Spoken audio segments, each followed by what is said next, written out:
Hello नमस्कार। आपके अपने channel Ambe home science classes में आप सभी का तहे दिल से स्वागत है। तो आज मैं आप लोगों के लिए वनस्पति भोज्य पदार्थ टॉपिक से कुछ बहुत ही महत्वपूर्ण प्रश्न लेके आई हूँ। तो आइए हम लोग देखते हैं। आज मैं आप लोगों के लिए ऑब्जेक्टिव की तरह से लेके आई हूँ ताकि थोड़ा दिमाग आप लोग भी लगाइए। उसके बाद मैं तो बताऊँगी ही। तो चलिए हम लोग देखते हैं। हमारा पहला प्रश्न क्या है? प्याज काटते वक्त हमें इस कारण रोना आता है। तो किसके कारण रोना आता है? सल्फर यौगिक से, एंजाइम की क्रिया से, वाष्पशील सल्फूर के उत्पन्न से या सभी से? आप सभी को आता है ना प्याज काटने से। और वैसे भी ज़्यादातर लोग बोलता है ना कि जिसको प्याज काटते वक्त बहुत ज़्यादा आंसू आता है तो उसकी मम्मी उसको बहुत प्यार करती हैं, है ना। ऐसा ही लोग ज़्यादातर बोलता है, पर ऐसा कुछ नहीं है। तो प्याज काटते वक्त हमें किन कारणों से रोना आता है? तो ये होता है आपका सल्फर यौगिक से। सल्फर यौगिक से कैसे होता है? ये जो प्याज जब हम काटते हैं ना तो सल्फर यौगिक के कारण हमें रोना आता है। और एक प्याज जब अलग हो जाता है तो सल्फो ऑक्साइड और प्याज एंजाइम निकल जाते हैं और यह एल्फेनिक एसिड बनाता है जिसके कारण आँख से आंसू आता है। ठीक है, अभी समझ में आ गया। तो अब इस भ्रम में मत रहिएगा कि प्याज काटने से हमें आंसू क्यों आता है। ये सल्फर यौगिक के कारण होता है।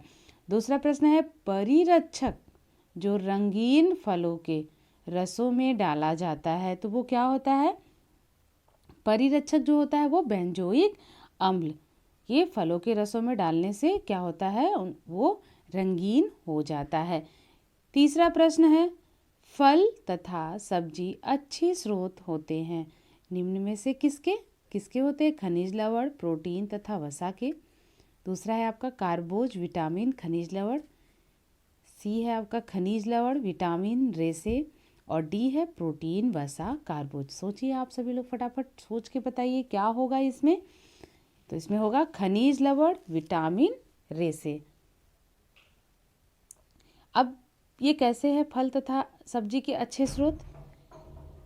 उत्तम स्वास्थ्य की प्राप्ति के लिए फल एवं सब्जी हमारे लिए बहुत ही अत्यंत आवश्यक है। ये हमें स्वस्थ, निरोग, फुर्तीला एवं चुस्त बनाए रखता है और इसकी जो है हमारे शरीर में एक अहम भूमिका होती है। इसमें विटामिन्स एवं खनिज लवण भरपूर मात्रा में उपस्थित रहते हैं जो हमें विभिन्न रोगों से सुरक्षा प्रदान करते हैं। इसके बाद चौथा प्रश्न है हमारा, खाद्य प्रक्रमण जिसमें अनाज का स्टार्च मांड चीनी में परिवर्तित हो जाता है। क्या होता है? पकाना, भाप देना, माल्ट करना या फिर बेक करना। किसके कारण होता है ये आपका? तो ये होता है आपका माल्ट करने के कारण खाद्य प्रक्रमण जिसमें अनाज का स्टार्च यानी मांड चीनी में परिवर्तित हो जाता है। पांचवा प्रश्न है, काली चाय से हरी चाय बेहतर होती है क्योंकि? तो आजकल तो सबको ही चाय बहुत पसंद आती है ना। सुबह अगर चाय ना मिले तो किसी की नींद ना खुले। तो चाय तो सभी के लिए ज़रूरी। पर अब ये देखिए, मैं बताती हूँ आप लोगों को, काली चाय और हरी चाय में कौन ज़्यादा बेटर है और किस कारण से आपके हेल्थ के लिए लाभप्रद है। तो ऑप्शन दिया है आपका, ए उसमें अधिक एंटीऑक्सीडेंट पाए जाते हैं, बी है वह हल्की होती है, सी है उसमें क्लोरोफिल पाया जाता है और डी है वह देखने में सुंदर होती है। तो आप सबको क्या लगता है इसमें? देखिए, सबसे अच्छा आंसर आपका क्या है? उसमें अधिक एंटीऑक्सीडेंट पाए जाते हैं। वो हल्की होती है या क्लोरोफिल पाया जाता है ऐसा कुछ नहीं है, उसमें अधिक एंटीऑक्सीडेंट पाए जाते हैं। होता क्या है, ये जो हरी चाय होती है इसमें 10 से 40 MGS यानी पॉलीफेनॉल्स नामक पदार्थ पाया जाता है जो एंटीऑक्सीडेंट का कार्य करता है। ब्लैक टी और ग्रीन टी दोनों ही कैमेलिया सेनोसिस नाम के पेड़ की पत्तियों से बनाई जाती है। किसके पेड़ की पत्तियों से? कैमेलिया सेनोसिस नामक पेड़ की पत्तियों से बनाई जाती है। लेकिन काली और हरी चाय में मुख्य अंतर यह है कि काली चाय फर्मेंटेशन से बनाई जाती है और जबकि हरी चाय जो होती है वो प्रोसेस से नहीं गुजरती, सारे प्रोसेस से नहीं गुजरती है। ध्यातव्य है कि फर्मेंटेशन के दौरान चाय के कई नेचुरल जो फायदेमंद तत्व होते हैं वो बाहर निकल जाते हैं। और WHO के अनुसार फर्मेंटेशन से बने खाद्य पदार्थ में एथिल कार्बोनेट नामक कैंसर कारक पदार्थ बन जाता है। अतः इस दृष्टि से हमें क्या करना चाहिए, ग्रीन टी ज़्यादा पीना चाहिए। तो अभी जो भी चाय पीती थी अभी वो सभी लोग ग्रीन टी पीना शुरू कर दीजिए, आपके हेल्थ के लिए ज़्यादा ही लाभप्रद है। छठा प्रश्न है, प्राणीज भोज्य पदार्थों और वनस्पति भोज्य पदार्थों द्वारा प्राप्त होता है। क्या प्राप्त होता है हमें? खनिज, लवण, वसा, प्रोटीन और उपर्युक्त सभी। तो इसमें क्या आपको लगता है? ये देखिए, प्राणीज जो भोज्य पदार्थ होते हैं और वनस्पति जो भोज्य पदार्थ होते हैं उससे हमें खनिज, लवण भी प्राप्त होता है, वसा भी प्राप्त होता है, प्रोटीन यानी उपर्युक्त सभी। इसमें जो है आपका क्या सही होगा? उपर्युक्त सभी। ठीक है, तो ये आपका लास्ट वाला जो ऑप्शन है ये सही होगा।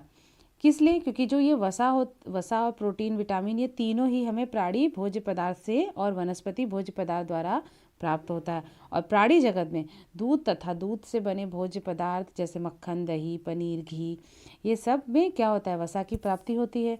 और मूंगफली, सोयाबीन, सूरजमुखी के बीज में क्या होता है? नारियल तथा सूखे मेवे में हमें वसा प्राप्त होता है। और विटामिन तथा प्रोटीन प्राप्ति हमें प्राणिज स्रोत से होता है, जैसे मांस, मछली, अंडे तथा दूध और दूध से बने जितने भी पदार्थ होते हैं। और वनस्पति स्रोत से हमें क्या? सोयाबीन, दाल, मटर, मूंगफली, हरी सब्जियां, फल आदि। तो इसमें क्या आपका ऑप्शन सही होगा? उपर्युक्त सभी। सातवां प्रश्न है, निम्नलिखित में से किसमें गाइट्रोजेनिक घटकें नहीं होती है? पालक में नहीं होता है कि बंद गोभी या फूल गोभी, फिर सलजम। ये चार आपको ऑप्शन दिया है, तो किसमें गाइट्रोजेनिक घटक नहीं पाया जाता है? तो किसमें पाया नहीं जाता है? ये सलजम में। ठीक है, सलजम में नहीं पाया जाता है। सलजम में गाइट्रोजेनिक घटक नहीं होता है। ये गाइट्रोजेनिक घटकें जो होती है मुख्यतः क्रूसीफेरस कुल की सब्जियां जैसे आपके बंद गोभी, फूल गोभी, पालक, ब्रोकली, भिंडी आदि में पाया जाता है। और गाइट्रोजेनिक ऐसी हानिकारक पदार्थ होते हैं जो थायराइड ग्रंथि में उपस्थित आयोडीन का अवशोषण कर थायराइड हार्मोन की क्रियाविधि को बुरी तरह प्रभावित करते हैं, जिससे घेंघा जैसा रोग उत्पन्न हो जाता है। ये देखिए, तीनों सब्जी एक प्रजाति की है और सलजम अलग है, तो इसमें क्या है आपका? सलजम में नहीं पाया जाता है। इसके बाद क्या है आपका आठवां प्रश्न, टमाटर का लाल रंग होता है। आप सभी देखते हो ना, टमाटर देखने में कितना प्यारा लगता है, उसका कलर कितना सुंदर लगता है ना, लाल लाल बिल्कुल। तो किस कारण से होता है ये? लाइकोपीन के कारण होता है, एंथोजेनेथिन के कारण, या फिर एंथोसाइनिन के कारण, या कैरोटीनाइड्स के कारण होता है। तो टमाटर का जो लाल रंग होता है वो लाइकोपीन के कारण होता है। किसके कारण होता है? लाइकोपीन। लाइकोपीन के कारण जो होता है टमाटर हमारा लाल होता है। और ये क्या होता है? लाइकोपीन एक लाल चमकदार कैरोटीन एवं कैरोटीनाइड रंग द्रव और फिटिकेमिकल है, जो टमाटर के अलावा अन्य लाल फलों एवं सब्जियों जैसे लाल गाजर, तरबूज, पपीता आदि में पाया जाता है। जबकि एंथोसाइनिन के कारण प्याज तथा गाजर का रंग गहरा लाल और एलाइसिन के कारण लहसुन में गंध उत्पन्न होता है। इसके बाद है हमारा नौवां प्रश्न है, सिरके में होता है, क्या होता है? सिट्रिक अम्ल होता है, लैक्टिक अम्ल होता है, हाइड्रोक्लोरिक अम्ल होता है, या फिर एसिटिक अम्ल होता है। तो ये तो आप सबको पता है ना कि सिरके में क्या होता है? आपका जो सिरका होता है उसमें क्या पाया जाता है? सिट्रिक अम्ल, लैक्टिक अम्ल, हाइड्रोक्लोरिक अम्ल या फिर एसिटिक अम्ल। तो क्या होता है? एसिटिक अम्ल पाया जाता है। सिरका जो है ये इसका रासायनिक रूप में एसिटिक एसिड होता है, लेकिन खाने वाले सिरका जो होता है वो आमतौर पे पारंपरिक तरीके से बनाया जाता है ना। लोग क्या करते हैं, जो फल होता है उसके मीठे रस को कुछ दिनों के लिए रख देते हैं और उसमें क्या होता है, ऑक्सीडाइज होने लगता है और उसके बाद वो धीरे धीरे खट्टा होने लगता है। फिर रस का जो खट्टापन होता है वो एसिटिक एसिड बनाने के कारण हो जाता है। और सिरका भोजन को स्वादिष्ट बनाने के अलावा भोजन के पाचन में भी सहायक होता है। ज़्यादातर लोगों का जब पेट खराब होता है गर्मी के मौसम में, तो क्या सिरके में लहसुन डालकर भी यूज़ करते हैं। तो सिरका जो होता है वो हमारे फ़ायदेमंद के लिए भी अच्छा है, और एक तो वो खट्टा भी है, तो हमें उससे क्या होता है, विटामिन सी भी मिल जाता है। इसके बाद आज का हमारा आखिरी प्रश्न है 10वां, खाद्य पदार्थों के कार्यों के आधार पर निम्न को रक्षात्मक खाद्य कहा जाता है। किसको कहा जाता है? हरी पत्तेदार सब्जी, गेहूं, चावल या मड़ुआ। तो क्या होगा इसमें? जो खाद्य पदार्थ होता है किनके कारण पर रक्षात्मक खाद्य पदार्थ, इसमें कौन सी है, हरे पत्तेदार जो सब्जियां होती हैं वो हमारे रक्षात्मक खाद्य पदार्थ का कार्य करती है। ये हरी पत्तेदार जो सब्जियां होती हैं इसमें ऐसे भोज्य पदार्थ होते हैं जो रोगों से रक्षा करते हैं और विभिन्न शारीरिक क्रियाओं का संचालन, नियंत्रण एवं नियमन करते हैं और रक्षात्मक भोज्य पदार्थ ये कहलाते हैं। प्रोटीन, विटामिन एवं खनिज लवण युक्त आहार शरीर को सुरक्षा प्रदान करते हैं और शरीर में रोग प्रतिरोधक क्षमता को विकसित करने के लिए इनका पर्याप्त मात्रा में होना अत्यंत आवश्यक है और ये लड़कियों के लिए बहुत ही ज़रूरी है हरी पत्तेदार सब्जियां। आप सभी लोग जो भी हरी पत्तेदार सब्जियां नहीं यूज़ करती हैं वो सभी लोग अपने भोजन में हरी पत्तेदार सब्जियां यूज़ करना शुरू कर दीजिए ताकि आपका भी हेल्थ अच्छा हो। और आप सब जानती हैं कि आप लोगों को हर महीने किस चीज़ की प्रॉब्लम होती तो उससे भी ये आपको बचाएगा, यानी एनीमिया रोग से भी आपको बचाएगा। तो ये थे आपके कुछ बहुत ही महत्वपूर्ण प्रश्न। नेक्स्ट वीडियो में मैं आप लोगों के लिए और भी महत्वपूर्ण प्रश्न लेके आऊँगी। तो आप सभी लोग ध्यान से और मन लगा कर पढ़िए। तो चलिए अब आप सभी से मैं अलविदा कहती हूँ। Bye bye.